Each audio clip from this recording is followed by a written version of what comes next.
Now let's answer the quiz on mind obstructed, mind unsettled, and mind weakened. Which condition is most associated with loss of insight and irrational behavior? Mind obstructed. The primary pathological factors causing mind obstructed are, Phlegm and blood crisis. oh, you see, grabe magdala ang phlegm. In mild cases, obstruction of the mind may arise from Severe stagnation. bakit ang ingay? Sa iyo yung galing? Nilipat lang ko. Parang may party. Okay.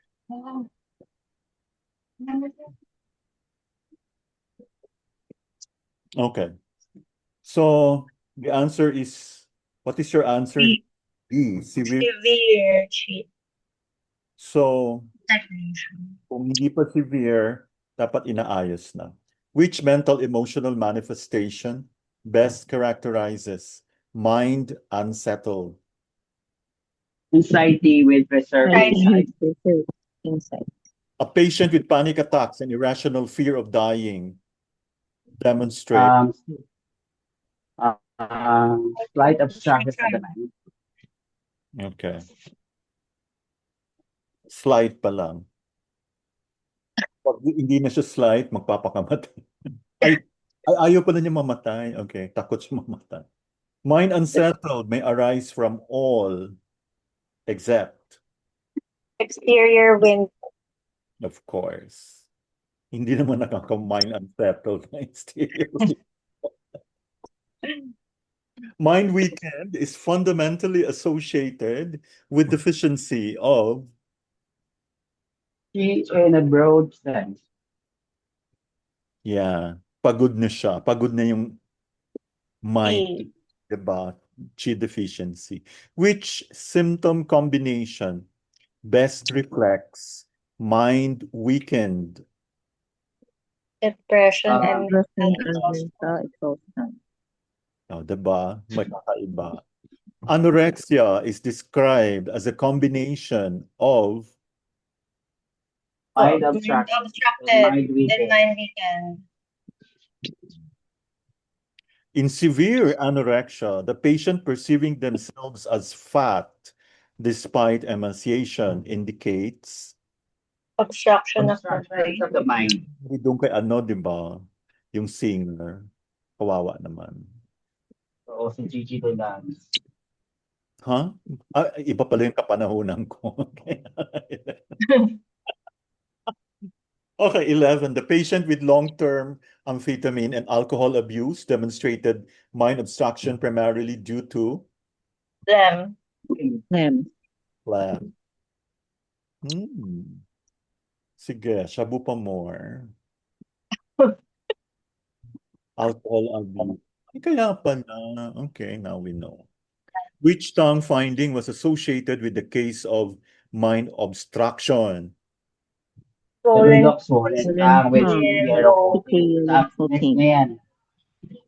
Okay, good. The pulse described in the case history was Slightly flavory. in herbal treatment, the predominant taste for mind obstructed should be Pungent and fragrant. yeah, pungent and fragrant. Kaya yung mga may mind obstructed, wala na silang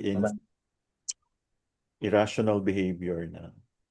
Pungent and fragrant herbs are used because opens the mind's orifices. The mind's orifices. Mind unsettled often requires herbs with what energetic direction? Unsettled pala yan, ha? Descending. Which flavor possesses a descending movement useful for mind unsettled with heat? Bitter. Mahilig ka ba niyan, Sir Mark? Dati. Hilig ako sa bitter. Oh, Gusto ang pala yun. diba? Oo, ang palaya. Yung mind. Sweet and warm herbs are emphasized in mind weekend due to Young Yang NC and C deficiency. energy deficiency. Sweet and cold herbs are particularly indicated when mind weekend derives from Iron Dampness. deficiency. I Iron know. deficiency. Yeah, iron deficiency. Yes. Iron deficiency. Yes. Nagda-dry na yun. Iron deficiency. Heat and cold. Mind weekend. Which treatment principle applies primarily to deficiency conditions causing mind weekend? Nourish the Nourish heart the and heart calm and the calm the Heart mind. and calm the mind. So yung mga nag-weekend na ang mind, remember, depressed, kailangan Yes. mo i-nourish ang heart and calm the mind. Clear pathogenic factors and calm the mind is primarily used for Excess condition. test conditions. Which Yeah. condition may require both clearing pathogenic factors and nourishing the heart? Okay, so iron deficiency with Yes, with deficiency. empty. Ang With term empty pa lang na nourish, kailangan ka na maghanap ng deficiency dyan. patient. Resolve phlegm, open the orifices and calm the mind. This is especially indicated for Phlegm or phlegm fire, Phlegm or obstructing phlegm the fire. mind. Babalutin. minerals are used therapeutically to Think Think and and calm calm the the mind. mind. mineral substances in herbal prescriptions are Not allowed in Europe. Loud. not allowed. So Oh. within herbal treatment terminology, calm the mind may also imply Lifting mood in Lifting mood in depression. depression. lifting the mood in depression. In TCM, Shen is primarily housed base Heart. heart. Heart. Pattern is least associated with Shen obstruction. Least, huh? Yin yang Yin deficiency. yang deficiency. Yes. Erratic behavior and clouded thinking most strongly suggest And Then obstruction. Obstruction. which cause is strongly associated with obstructed mind patterns. Emotional Emotional repression. repression. Stomach 40 is especially important because Transforms Stomach phlegm. function for the phlegm.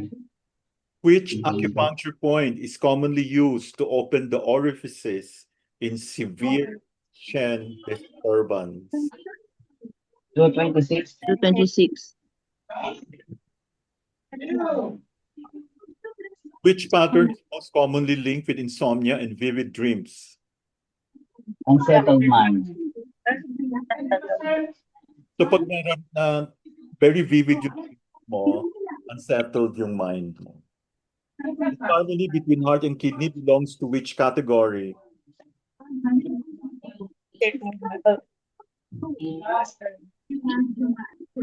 What's your answer?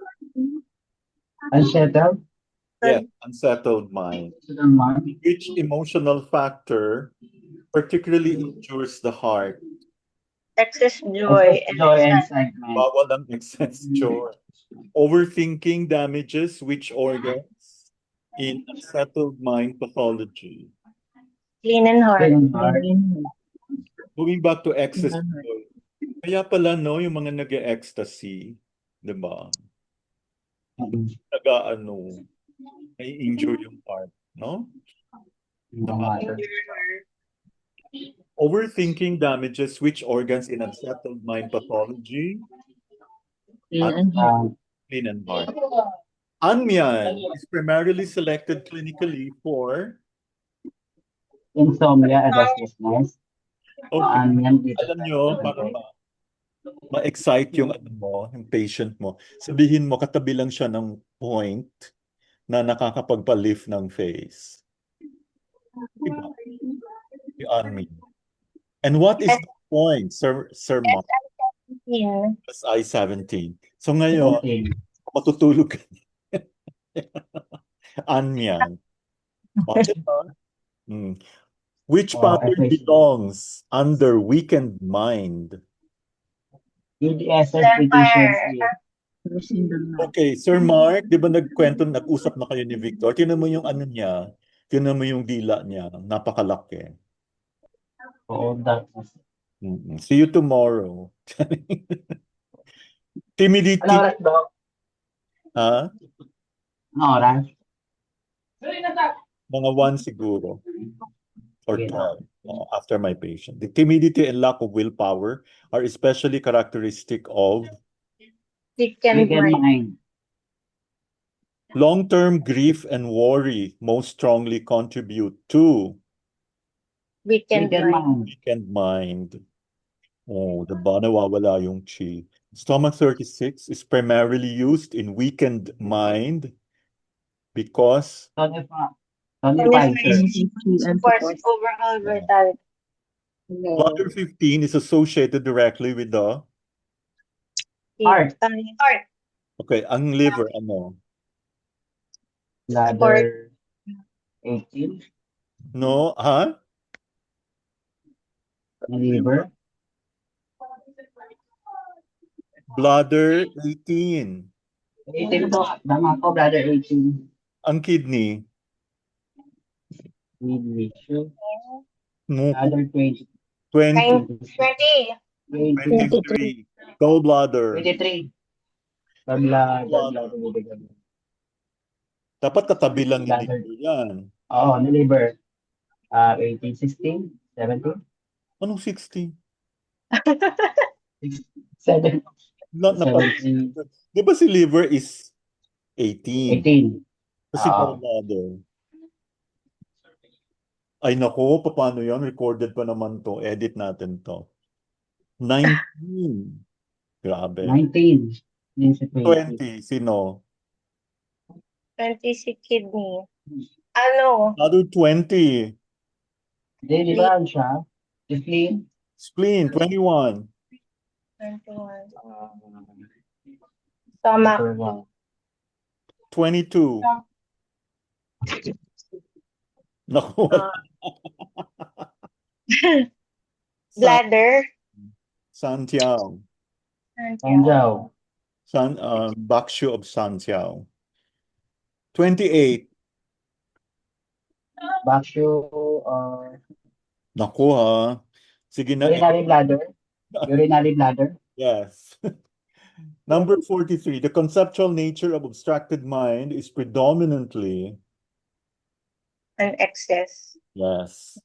Okay. I-diagnose mo si Victor bukas sa pag nag-meet. Di ba dadaanan ka niya? Oo. Tingnan mo Apo. yung dila niya. Magugulat ka. Tapos ano na natin siya. Okay. The conceptual nature of weakened mind is predominantly Deficiency. healthy Shen is classically described as all except Aggressive, expansive. which pair best differentiates obstructed mind from unsettled mind? Which pair? Which best? Right. Presence or absence of intense loss. Sight loss. Okay, sa obstructed mind, wala na yung insight. Which pathogenic factor can produce both obstruction and anxiety through affecting the mind? Lysis. Yes. Yes. The phrase misting the mind classically implies obstruction by Phlegm.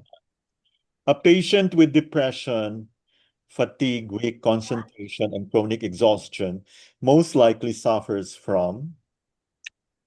Mind weakened. Yes. And finally, the last one, which statement best summarizes the relationship between Shen pathology and symptom presentation?